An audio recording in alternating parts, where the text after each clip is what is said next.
What's happening? You changed the future.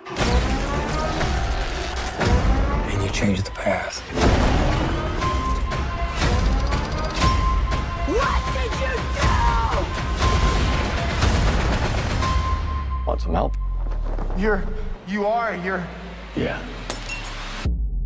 I'm Batman.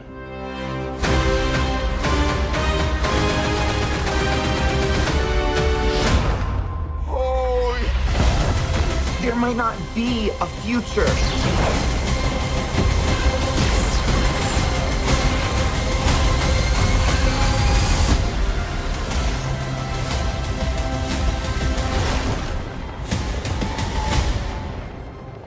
Barry, what are you doing? Our kids are gonna want to see this. Welcome back, everyone. It's Charlie. This will be my new Flash trailer video. There was some new footage, so we'll break it down. There's a bunch of Easter eggs. Also explain what's going on with Reverse Flash in the DCEU or DCU now that James Gunn is rebooting everything. Everybody asking, where's Reverse Flash in all this? Because he's a huge part of the Flashpoint story in the comics, and they're using Flashpoint for the story of the movie. He does exist in the DCU, like this new universe that's being created, however you want to call it. Technically, according to James Gunn's comments, he said that it's still going to be the DCEU until the end of the Flash movie, when his changes will culminate in a sort of soft reboot of the multiverse, so to speak. Moves directly into The Flash, a fantastic movie that I really love that resets the entire DC universe. And then to move into Blue Beetle, a fantastic film about a kid who's a marvelous part of the DCU, and then into Aquaman 2, which leads directly into our next few projects. If you're brand new to the channel, be sure to subscribe to get all the videos. There's a bunch of big stuff coming up. But basically what's happening in the movie is they're using a combination of some of the Flashpoint story combined with the concept of hyper time, like multiple timelines, which is a little bit more like the Loki series in the Marvel Universe. I'll explain that. Within the DC Universe, you call it hyper time. It's like a slightly different concept, but it's the same basic idea. And a bit of a Savitar type of twist from the Flash TV show, or the way that the Flash TV show used him, because they changed the character from the comics. So it's a little bit closer to the version that the TV show used, just in terms of what's going on with the villains in the movie. Because there is a version of an evil Flash, but he is not the Reverse Flash that you know of. I talked about this a couple months ago and people were confused, like, evil Flash, are you talking about Reverse Flash? No, technically the evil Flash in the movie that we're going to see fighting the regular Flash, the Ezra Miller main Flash, is going to be another version of Ezra Miller from an alternate future, who just happened to turn evil and is wearing a costume that does look a little bit like a version of a Reverse Flash costume from the New 52, like the Daniel West Reverse Flash. You see the younger Barry Allen wearing yellow? That is a bit of a reference to the fact that we will meet an evil Flash in the future, but it's not them saying that he's replacing the Reverse Flash. It's just them trying to telegraph that twist later in the film, like, oh, there will be an evil Flash at some point in the future. But I believe the movie's referring to him as Dark Flash. I'll talk about him in a second. There is an Eobard Thawne Reverse Flash inside this universe of the movies. He's the person who killed Barry's mother that set off everything that happens during the movie. Like, the whole plot of the movie is because he wants to undo his mother's death and go back into the past to try and change that. They've already done all the backstory to set that up and what's happening with it, because his father was framed for his mother's murder. Because what happened is that his mother was murdered, his father found the body, but they didn't find a killer, so they assumed, incorrectly, that his father was the killer. At the time, there wasn't enough evidence to prove that he was not the killer, and Barry was a young child when it happened. They did a version of this on the Flash TV show in the very first episode, where the Reverse Flash comes back in time to kill Barry's mother, hoping that he will break the Flash's soul and he will not become the Flash eventually. What the Reverse Flash didn't know is that it was sort of a predestination paradox, and the Flash would always wind up becoming the Flash. Just hardship just drove him to become a better person over time. That's just who he is. It's just that when the Reverse Flash killed his mother, things happened a little bit differently. Like, Barry Allen still wound up becoming the Flash, just not in the way that the Reverse Flash expected. That's all going on inside the movies. The reason why they didn't want to use Reverse Flash as like the main villain of this very first Flash movie is mostly just because the Flash TV show has been using the character so much for the last several years. And they're trying to do like a completely new spin on the whole concept of Flashpoint. So they're just taking some of the story from the comics, because they already did a Justice League Flashpoint movie, which is actually a great movie. If you haven't seen it, I would definitely recommend watching it. It adapts the Flashpoint story from the comics much more faithfully, with all the Wonder Woman, the Aquaman, like the larger universe Justice League crossover stuff, the darker Flashpoint Batman, the evil version of Martha Wayne that winds up becoming the Joker in the Flashpoint universe. There's been a lot of cool concept art of that, and Jeffrey Dean Morgan said that he would definitely be willing to play a version of Flashpoint Batman, like I will come back and be that Batman. It almost seemed like for a hot minute they might wind up doing something like that because the Flash movie plot changed so many times. So many directors came and went.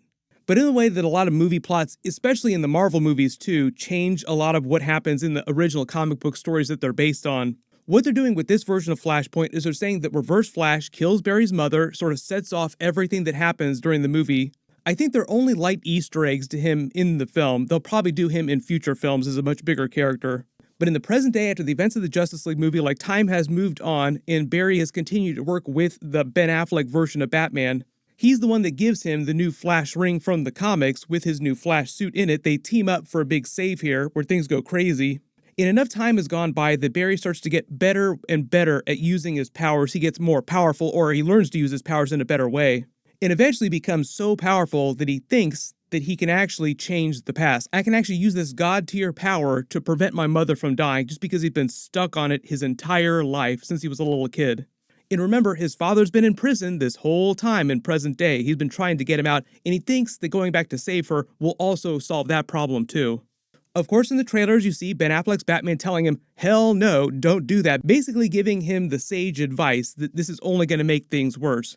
Some things you can't change. The Marvel movies in Avengers Endgame, for instance, had a really creative way of explaining this. The whole idea is that the Marvel writers said that they talked to real-world scientists about how actual time travel would work if people found a way to travel back into the past.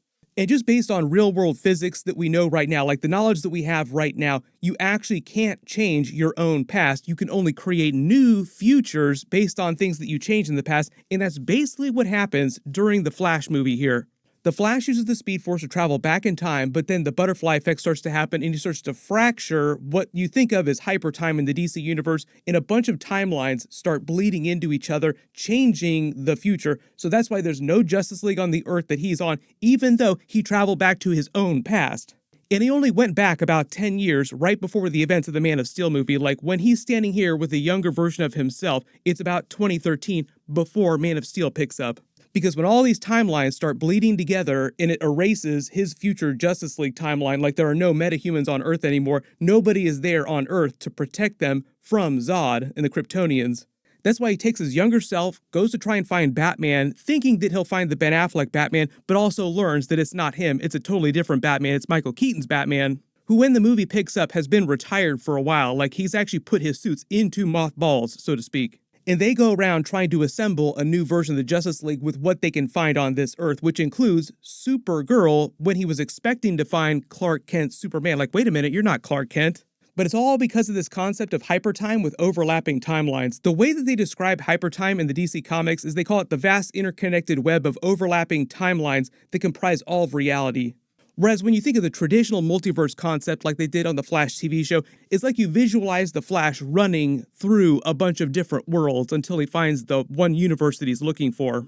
The reason why it's a little more helpful to think of the way that the Loki series talks about different timelines is that you have this one Earth that the Flash is on in present day with Ben Affleck's Batman, the main Justice League Earth. He uses the Speed Force to travel into the past of that Earth, but the Speed Force starts to cause fractures in all the different timelines that are overlapping, which represent different universes essentially, like the timeline that is Michael Keaton Batman's Earth.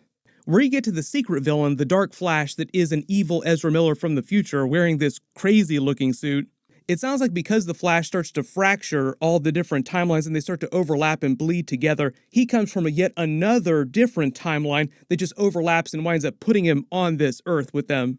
And he's meant to be a version of the Flash that just never wound up learning the lesson of Flashpoint. Like sometimes you're not able to use your powers to fix all problems. Sometimes you have to learn to live with people's deaths. Sometimes you have to learn to take the L. But for the most part, what you see is what you get in the trailers, like Michael Shannon's Zod, Feora, those Kryptonians are meant to be the main villains for most of the movie.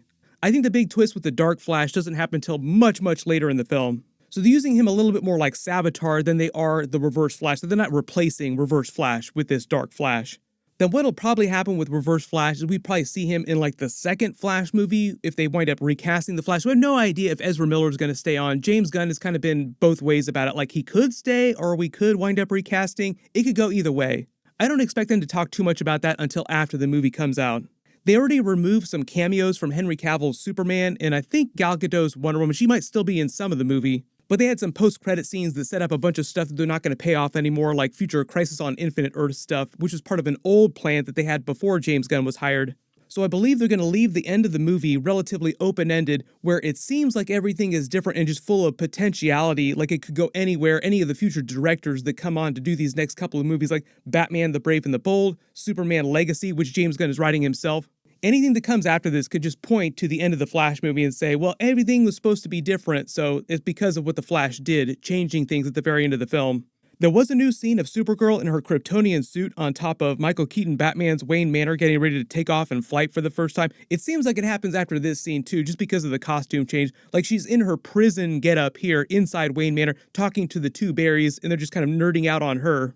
She explains her name is Kara, she gets her Kryptonian suit back, and then it seems like she takes off in it for the first time. But she's flown before this because you see her flying when they break her out of that underground prison the military had her in. Batman's like, we just try not to die here. I just did a video about all the different Batman suits, all the different other Easter eggs in the trailer footage, so I'll link those below in the comments and at the end of this. There's a bunch of big stuff coming out though, so if you have any other questions about other characters that are in the movie or characters that you don't see in the movie, just write them below in the comments. In related news, they just announced that Jon Bernthal is coming back as the Punisher in Daredevil Born Again. I'll do a video for that after my full Mandalorian Season 3 Episode 2 video. That'll be the next video to post. Everyone click here for that first footage and teaser from Joker 2 to see the 3 different versions of Joker. And click here for my Mandalorian Season 3 Episode 2 video. I'll update the link as soon as I post that. Thank you so much for watching. Everyone stay safe, and I'll see you guys in the next one.